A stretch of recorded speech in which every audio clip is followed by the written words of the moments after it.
Praise the Lord. അപ്പോസ്തലനായ പൗലോസ് ഗലാത്യ സഭയോട് പറയുന്നതായ വലിയ ഒരു മർമ്മമുണ്ട്. അവകാശി സകലത്തിനും യജമാനനാണെങ്കിലും ശിശു ആയിരിക്കുന്നിടത്തോളം അവൻ ദാസനേക്കാളും അല്പം പോലും വിശേഷതയുള്ളവനല്ല. ദൈവത്തിന് മഹത്വം ഉണ്ടാകട്ടെ. ഒരു ദാസനായിരിക്കുമ്പോൾ ദൈവത്തിൻ്റെ സകല അവകാശങ്ങളിലും മനുഷ്യന് കടന്നു വരുവാൻ കഴിയുകയില്ല, വാഗ്ദത്തങ്ങളെ അവന് കൈക്കൊള്ളുവാൻ കഴിയുകയില്ല എന്ന് ദൈവത്തിൻ്റെ വചനം നമ്മെ പഠിപ്പിക്കുന്നു. ഇന്നത്തെ നമ്മുടെ ധ്യാനത്തിനായി തിരുവചനത്തിൽ നിന്നും ഒരു വേദഭാഗം നമുക്ക് വായിക്കാം. യെശയ്യാ പ്രവചനം 49 അധ്യായത്തിൻ്റെ 5ഉം 6ഉം വാക്യത്തിലേക്ക് വരുമ്പോൾ യാക്കോബിനോട് ദൈവം പറയുകയാണ്, നിന്റെ അമ്മയുടെ ഉദരത്തിൽ വെച്ച് തന്നെ ഞാൻ നിന്നെ എനിക്ക് ദാസനായി നിയമിച്ചു. നീ എനിക്ക് മാന്യനായിരിക്കണം. അത് മാത്രമല്ല, നിന്റെ ദുർഘടങ്ങളിലും നിന്റെ സങ്കടങ്ങളിലും നിന്റെ ആപത്ത് ഘട്ടങ്ങളിലും നിന്റെ ആവശ്യങ്ങളിലും ഞാൻ നിനക്ക് സഹായിയായിരിക്കേണ്ടതിന് നിന്നെ എനിക്ക് ദാസനായി ഞാൻ നിയമിച്ചു. 6ആം വാക്യത്തിലേക്കാണ് ദൈവം ഗൗരവമായി യാക്കോബിനോട് അരുളി ചെയ്യുന്നത്. എന്നാൽ ഇപ്പോൾ നീ എനിക്ക് ദാസനായിരിക്കുന്നത് പോരാ. കാരണം നീ ദാസനായിരിക്കയിൽ എൻ്റെ സകല ഉദ്ദേശങ്ങളും പദ്ധതികളും എനിക്ക് നിന്നിൽ കൂടെ നിവർത്തിക്കുവാൻ സാധിക്കുകയില്ല. അതുകൊണ്ട് ഞാൻ നിന്നെ ജാതികൾക്ക് പ്രകാശമാക്കി വയ്ക്കുന്നു. അതിനൊരു കാരണമുണ്ട്. എൻ്റെ രക്ഷ ഭൂമിയുടെ അറ്റത്തെല്ലായിടത്തും പ്രസിദ്ധമാകേണ്ടതിന് ഞാൻ നിന്നെ ജാതികൾക്ക് പ്രകാശമാക്കി വയ്ക്കുന്നു. ദൈവത്തിന് സ്തോത്രം. 5ആം വാക്യത്തിൽ ദൈവം യാക്കോബിനോട് പറയുകയാണ്, നിന്റെ അമ്മയുടെ ഉദരത്തിൽ വെച്ച് തന്നെ ഞാൻ നിന്നെ എനിക്ക് ദാസനാക്കി. എന്നാൽ ഇപ്പോൾ നീ എനിക്ക് ദാസനായിരിക്കുന്നത് പോരാ. അപ്പോൾ ദൈവത്തിന്റെ സന്നിധിയിൽ അങ്ങനെ ഒരു വ്യവസ്ഥയുണ്ട്. മനുഷ്യൻ, ദൈവത്തിന്റെ മക്കൾ എപ്പോഴും ദൈവത്തിന്റെ ദാസനും ദാസിയും ആയി അവരുടെ ജീവിതകാലം മുഴുവനും പൂർത്തിയാക്കിക്കൂടാ. അവരുടെ ജീവിതത്തിൽ ദാസനെക്കാട്ടിലും ഉന്നതമായ ഒരു പദവി അവർക്ക് വേണം. അബ്രഹാമിന്റെ ജീവിതത്തിലേക്ക് നമ്മളൊന്ന് നോക്കുക. അബ്രഹാം ദൈവത്തോട് പറയുകയാണ്, ദൈവമേ, നീ എനിക്കൊരു സന്തതിയെ തരാം എന്ന് എത്ര നാളുകൊണ്ട് പറയുന്നു.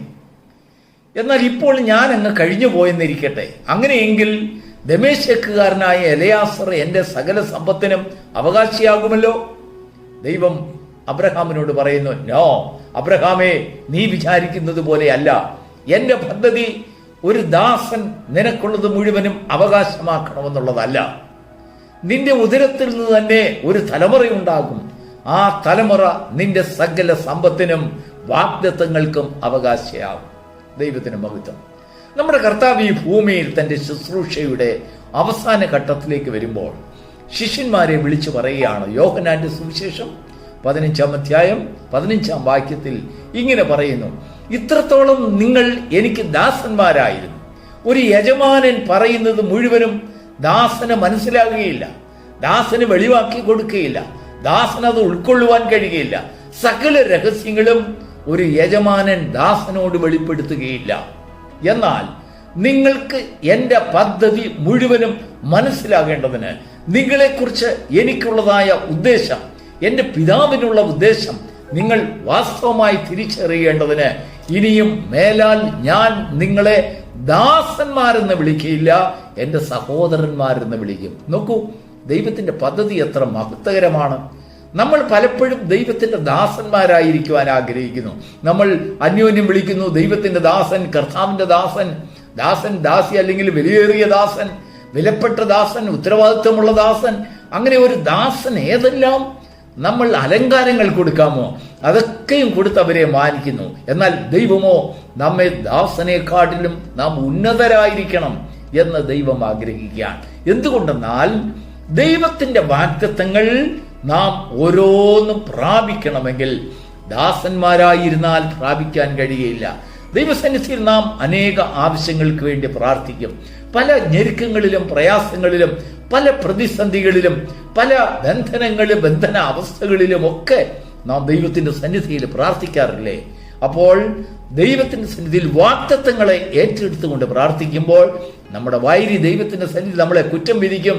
നാം ദാസനാണ്, നാം പുത്രനല്ല, നാം പുത്രീപുത്രന്മാരായിട്ടില്ല, ദൈവത്തിന്റെ മക്കളെങ്കിലും നാം ശിശുവായിരിക്കുന്നു എന്നുള്ളതായ ഒരു അറിവ് നമുക്ക് വേണ്ടി അവിടെ പ്രതിവാദം ചെയ്യും. അതുകൊണ്ടാണ് കർത്താവ് പറയുന്നത്, യജമാനൻ പറയുന്നത് മുഴുവനും ഗ്രഹിക്കണമെങ്കിൽ, അവന് മനസ്സിലാകണമെങ്കിൽ, നമ്മുടെ പദ്ധതികളെക്കുറിച്ച്, ദൈവം നമ്മെക്കുറിച്ച് ഉദ്ദേശിക്കുന്നതായ കാര്യങ്ങൾ എന്തെന്ന് നാം ഗ്രഹിച്ചറിയണമെങ്കിൽ ഇനിയും നാം ദാസ്യത്തിൽ നിന്നുള്ളതായ ഒരു വിടുതൽ നമുക്ക് പ്രാപിക്കണം. ശിശുത്വത്തിൽ നിന്നുള്ളതായ ഒരു ഉയർച്ച നമുക്ക് പ്രാപിക്കണം. നമ്മുടെ ജീവിതത്തിൽ ചില പ്രൊമോഷൻസ് ഉണ്ടാകണം. നമ്മുടെ ജീവിതത്തിൽ ചില പുനരുദ്ധീകരണം ഉണ്ടാകണം. നമ്മുടെ ജീവിതത്തിൽ ചില ക്രമീകരണങ്ങൾ ഉണ്ടാകണം. എന്തിനു വേണ്ടിയെന്നറിയാമോ? ആ ദാസന്റെ അവസ്ഥയിൽ നിന്ന് മാറി പുത്രന്റെ അവസ്ഥയിലേക്ക് വരുമ്പോഴാണ് ദൈവം വാസ്തവമായി നമ്മോട് ഹൃദ്യമായി സംസാരിക്കുന്നത്.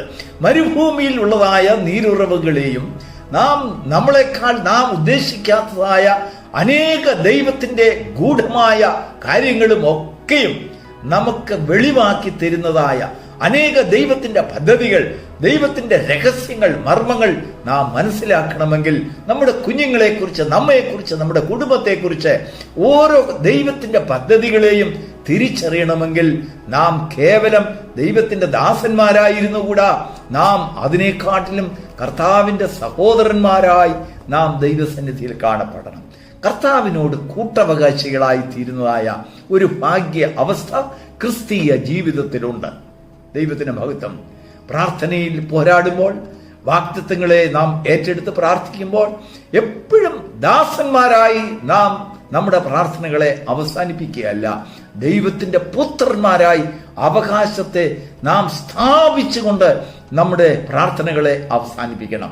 അങ്ങനെയാണ് കർത്താവ് ശിഷ്യന്മാരോട് പറയുന്നത്, ഇപ്പോൾ നിങ്ങൾ എൻ്റെ നാമത്തിൽ അപേക്ഷിപ്പീൻ, അത് നിങ്ങൾക്ക് തരും. ദൈവത്തിന് സ്തോത്രം. എപ്പോൾ നാം ദൈവത്തിന്റെ ദാസന്മാരല്ലാതെ കർത്താവിന്റെ സഹോദരന്മാർ എന്ന പദവിയിലേക്ക് നമുക്ക് ഉയർത്തപ്പെടുവാൻ സാധിക്കുമ്പോൾ ദൈവത്തിന് സ്തോത്രം. ഇത് ക്രിസ്തീയ ജീവിതത്തിലെ വളരെ മർമ്മപ്രധാനമായ ഒരു വിഷയമാണ്. നമ്മുടെ ജീവിതത്തിൽ എപ്പോഴും ദൈവത്തോടുള്ളതായ എളിമ കൊണ്ട് നാം ദൈവത്തിന്റെ ദാസന്മാരെന്ന് വിളിക്കപ്പെടുന്നുണ്ടെങ്കിലും ദൈവം നമ്മെ ദാസന്മാരല്ല, ദൈവത്തിന്റെ പുത്രന്മാരാക്കി ദൈവം നമുക്കായി വെച്ചിരിക്കുന്ന അവകാശങ്ങളെ അവകാശമാക്കാൻ, സ്വാതന്ത്ര്യമാക്കുവാൻ, അധികാരമാക്കുവാൻ ദൈവം നമ്മെക്കുറിച്ച് താല്പര്യപ്പെടുന്നു. അത് വരും ലോകത്തിൽ മാത്രമല്ല, ഈ ഭൂമിയിലും ദൈവത്തിന്റെ പുത്രന്മാരായി ജീവിച്ച് ദൈവത്തിന്റെ വാഗ്ദത്തങ്ങളെ നാം അവകാശമാക്കുന്ന ചില അധികാര സ്ഥാനങ്ങളുണ്ട്. ദൈവത്തിന് സ്തോത്രം. അനേക വിഷയങ്ങൾക്ക് വേണ്ടി, നമ്മുടെ കുടുംബത്തിലെ വിഷയങ്ങൾ, കുഞ്ഞുങ്ങളുടെ വിഷയം, നമ്മുടെ വ്യക്തിപരമായ വിഷയം, സാമൂഹിക ജീവിതത്തിൽ, ഔദ്യോഗിക ജീവിതത്തിൽ, ആത്മീക ജീവിതത്തിൽ പ്രതിസന്ധികളിന്മേൽ പ്രതിസന്ധികൾ എപ്പോഴുമുണ്ട്. അനേക ആവശ്യങ്ങളുടെ നമുക്ക് തടസ്സങ്ങളുണ്ട്. അനേക കാര്യങ്ങൾ നമുക്ക് ലഭിക്കുവാൻ ശത്രു തടഞ്ഞു വച്ചിരിക്കുന്നതായ വഴികളുണ്ട്. ജീവിതത്തിൽ നമ്മളെ തന്നെ ആ ഒരു പുതിയൊരു വഴിയിലേക്കും മുഖാന്തരങ്ങളിലേക്കും നമുക്ക് കടത്തിക്കൊണ്ടുപോകുവാൻ കഴിയാതെ തടസ്സപ്പെടുത്തുന്നതായ വഴികളുണ്ട്. അവിടെയൊക്കെയും നമുക്ക് മുൻപോട്ട് പോകണമെങ്കിൽ നാം ദാസന്മാരായിട്ടിരുന്നുകൂടാ, ദൈവത്തിന്റെ പുത്രന്മാരായി അവകാശം സ്ഥാപിക്കണം. ദൈവത്തിന് സ്തോത്രം. അവകാശി സകലത്തിനും യജമാനൻ, സകലത്തിന് യജമാനനെങ്കിലും അവൻ ശിശുവായിരിക്കുന്നിടത്തോളം ദാസനേക്കാളും ഒട്ടും വിശേഷതയുള്ളവനല്ല. ആ ദാസ്യത്തിൽ നിന്നുള്ളതായ ഒരു വിടുതൽ നമ്മൾ പ്രാപിക്കുമ്പോൾ, അല്ലെങ്കിൽ ദാസ്യത്തിൽ നിന്നുള്ളതായ ഒരു സ്റ്റാറ്റസ് നമുക്ക് ചേഞ്ച് ആകുമ്പോൾ, നമുക്ക് വ്യത്യാസമാകുമ്പോൾ എന്തൊന്നില്ലാത്തൊരു അവകാശബോധം നമ്മുടെ ഹൃദയത്തിൽ ദൈവത്തിന്റെ ആത്മാവ് തരും. നാം ദൈവത്തിൽ നിന്ന് പ്രാപിക്കുവാനും ചോദിക്കുവാനും നമുക്ക് അവകാശമുണ്ടെന്നുള്ളതായ ആത്മീക ബോധം നമ്മുടെ ഹൃദയത്തിലേക്ക് കടന്നു വരും. അതാണ് ദൈവത്തിന്റെ സ്നേഹം, നമ്മുടെ അപേക്ഷ അല്ലെങ്കിൽ നമ്മുടെ ഒരുക്കം ദൈവം അംഗീകരിച്ചെന്നുള്ളതിൻ്റെതായ ഒരു തെളിവ്. പ്രിയപ്പെട്ട ദൈവത്തിന്റെ മക്കളെ, ജീവിതത്തിൽ ദാസത്തിൽ നിന്നുള്ളതായ ഒരു വിടുതൽ ദൈവത്തിന്റെ ആത്മാവ് ഈ പ്രഭാതത്തിൽ നമ്മോട് പറയുന്നത്, നിന്റെ ജീവിതത്തിലെ ദൈവം നിന്നെ വിളിക്കും തെരഞ്ഞെടുത്തതായ തെരഞ്ഞെടുപ്പിനും നിന്നെക്കുറിച്ച് ദൈവം ഉദ്ദേശിക്കുന്ന പദ്ധതികളും ഒക്കെ നീ മനസ്സിലാക്കി അതിനനുസരിച്ച് പോകുന്ന ഒരു യാത്ര നിനക്ക് സാധ്യമാകണമെങ്കിൽ ഇനിയും നീ ദാസനായി ഇരിക്കുന്നത് പോരാ. ദൈവത്തിന്റെ മക്കളായി, ദൈവത്തിന്റെ പ്രകാശമായി ഈ ഭൂമിയിൽ കാണപ്പെടുവാൻ ദൈവം ആഗ്രഹിക്കുന്നു. നമ്മെയും നമ്മുടെ തലമുറകളെയും കുടുംബത്തെയും ദൈവത്തിന്റെ ജ്വലിക്കുന്ന പ്രകാശമായി ദൈവം മാറ്റുമാറാകട്ടെ. God bless you.